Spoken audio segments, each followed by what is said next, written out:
Hey guys, welcome to The Market is Open. Check out our website, themarketisopen.com, where you can find news, stock charts, and create your own stock portfolio. With all of the distractions this week, with Elon Musk in court, it appears that we finally have some real news which will greatly affect Tesla's business. The China factory in Shanghai received the green light to start delivering Model 3. So we're going to be talking about what this means for Tesla in terms of production, IP, and profitability. But first, please subscribe to our YouTube channel. We would really appreciate your support in helping us grow our channel. You can also support us further on Patreon at patreon.com/themarketisopen and follow us on Twitter at themarketisopen. Okay, so Tesla has gotten approval to sell and deliver the Model 3 made in China to China, and that's a huge milestone for the company, and the China factory is going to be wholly owned by Tesla. Their target is 150,000 Model 3s per year, I guess for starters, or about 3,000 vehicles per week to get to that 150,000 per year mark. So here we have a Twitter confirmation from Elon Musk saying that he's very proud of the China team, and a tweet from Vincent in China saying that the Chinese government has allowed Tesla to begin selling Model 3s. Actually, in terms of production estimates, Ron Barron, who's a billionaire investor and one of the biggest bulls on Tesla, and he is close with Elon Musk and has spoken to him and visited the factory, has said that Tesla intends on actually tripling that 3,000 per week number to try to hit 10,000 per week. So it seems that 3,000 per week is an initial start, whereas 10,000 is actually an ultimate goal for the company for China, because they're trying to match the production level in Fremont, and perhaps China will even be able to exceed that because Fremont hasn't hit that level yet. So it doesn't seem like the China Gigafactory is going to be stopping at 3,000. They're going to keep trying to shoot past that. Also, according to Sandy Munro from Munro and Associates, the China factory is going to be wicked.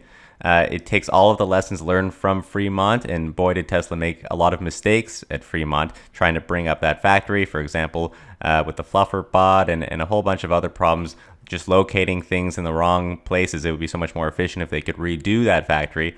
Unfortunately, they can't redo the Fremont factory, but they can take those lessons and apply them to new factories. So Tesla's for sure going to improve on them. And these lessons learned for building the factory in China will also be used for constructing new gigafactories, such as the one that was announced in Europe in Berlin. Now, it looks like Tesla was beginning already to produce the Model 3s before they got the green light to sell them. Now that they have the go-ahead, these vehicles will start to be delivered to customers. I think that China will only be able to contribute just a few hundred cars to Tesla between now and the end of the year, which is about 3.5 weeks. They only have that much time until the end of the year, and they would need to produce and deliver the vehicles. And it looks like there's about 200 vehicles or less in the lot, so they probably won't be able to contribute too much to Tesla overall by the end of the year. That said, their production already seems to be much better than when Fremont had originally started. They only delivered about 30 vehicles in the first month and just over 100 in the second month. That said, for this year in 2019, Tesla China is targeting 1,000 vehicles per week by the end of the year, so that could be the run rate, and if they hit that on December 31st, that would be considered as achieving their goal, although it might not contribute too much to Tesla overall this year. However, 1,000 per week would be pretty insane, and although it won't affect this year's numbers that much, it will be huge for next year. The US Tesla, coming from Fremont, will likely do about 360,000 cars this year, not including China at all, and I think China may help just slightly in the fourth quarter. So it'll be up to Fremont to really hit those 360,000 vehicle milestones for the year. However, if you look forward into 2020, which investors have already started doing now that the year is coming to a close, when you add in the potential 150,000 additional vehicles coming from China, that's over 40% growth for the company's largest business alone. And we're not even factoring in growth from the current product line, the vehicles coming from Fremont, growth in terms of Model Y coming out in just a few months, and growth in smaller parts of the business such as solar and batteries, which do seem to be ramping up quite quickly now that Elon has been able to focus more on that, and now that they have other people at the company focusing and enough materials to ramp up those businesses. Now, of course, in order to hit the 150,000 additional vehicles for next year, for 2020, Tesla still needs to ramp up in China to 3,000 vehicles per week. But now that they have the approvals, and I view it sort of as a head start because they still have the month of December to start ramping up, and really nobody expected them to even be producing cars this year in China. The factory was built in record time. It took about 10 months, and now they're ready finally to add to Tesla's revenue. Furthermore, Tesla will likely be getting a $3,500 subsidy for each Model 3 from the Chinese government. That money, of course, is passed to the consumers right away, but Tesla can technically charge $3,500 more per vehicle, and the Chinese government will be paying the difference. So this is kind of unheard of for a US company, not only to have a factory that's wholly owned by the US company because they're making EVs, but also to get a subsidy for that.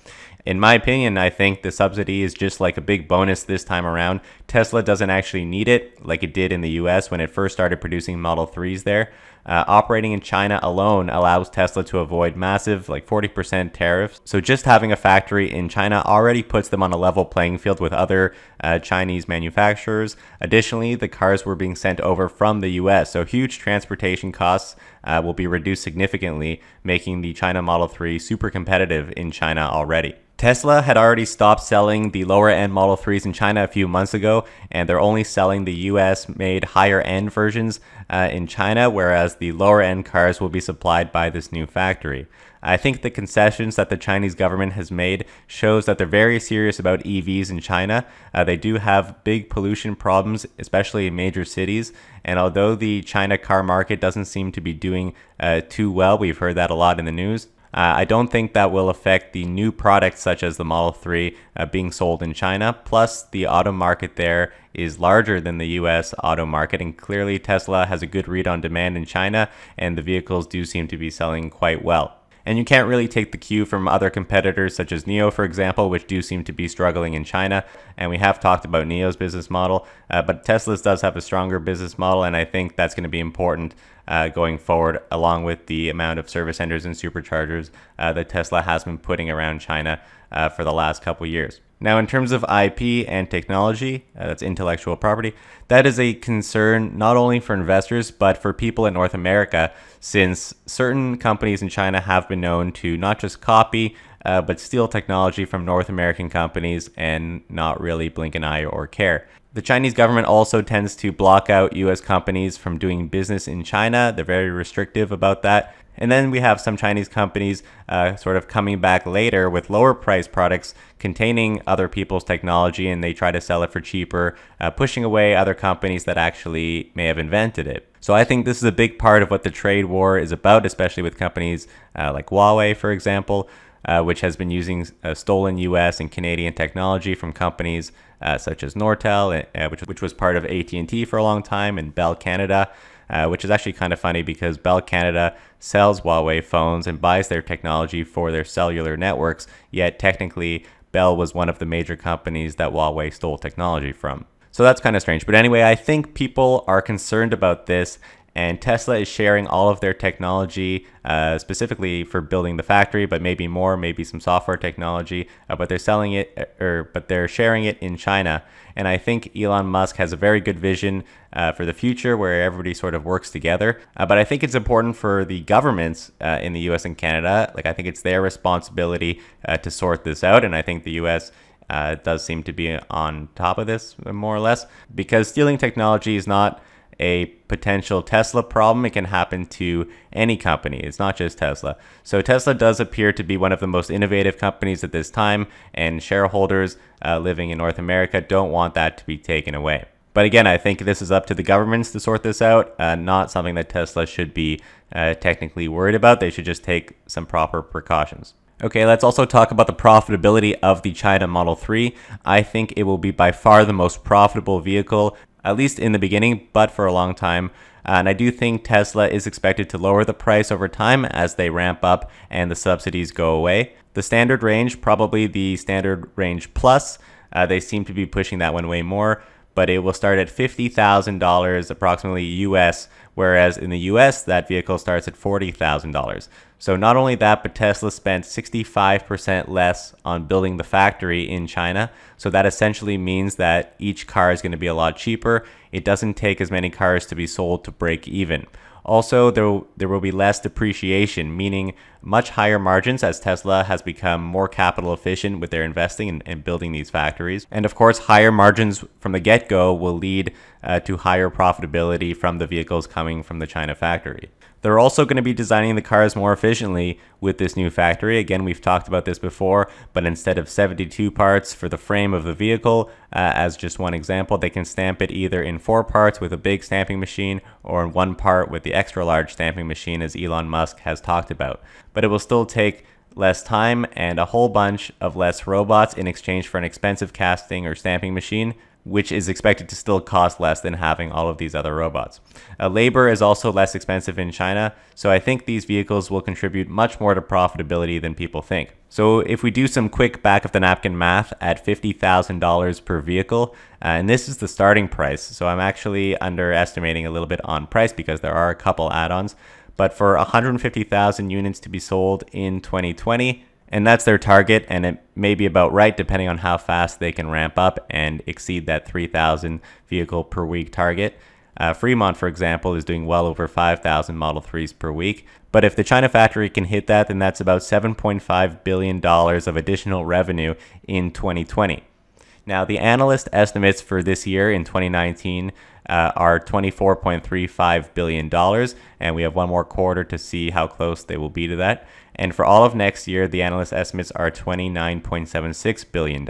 So that's only about a $5.5 billion difference between last year and this year. So if we don't even consider the China vehicle, like what about the Model Y, which comes out in 6 months from now, and Fremont increasing production over last year in 2020? So I think China alone means that the revenue estimates are going to be too low and will have to be raised. I also think that Fremont is becoming more profitable, and I think the China Gigafactory will become profitable very quickly. And so the earnings estimates, which I'm not showing here because they're pretty dumb, they range from 85 cents a share to $14 a share, just shows that the analysts have no clue what they're going to be. So I think the China Gigafactory will have a big impact on Tesla next year, and especially if they can boost revenue far beyond people's expectations, I think Tesla's share price will follow. Alright guys, thank you so much for watching. Hopefully you enjoyed this video. Please let us know what you thought in the comments section below. Don't forget to subscribe to our YouTube channel, be sure to hit the bell button, and don't forget to smash that like button. Thanks so much for watching.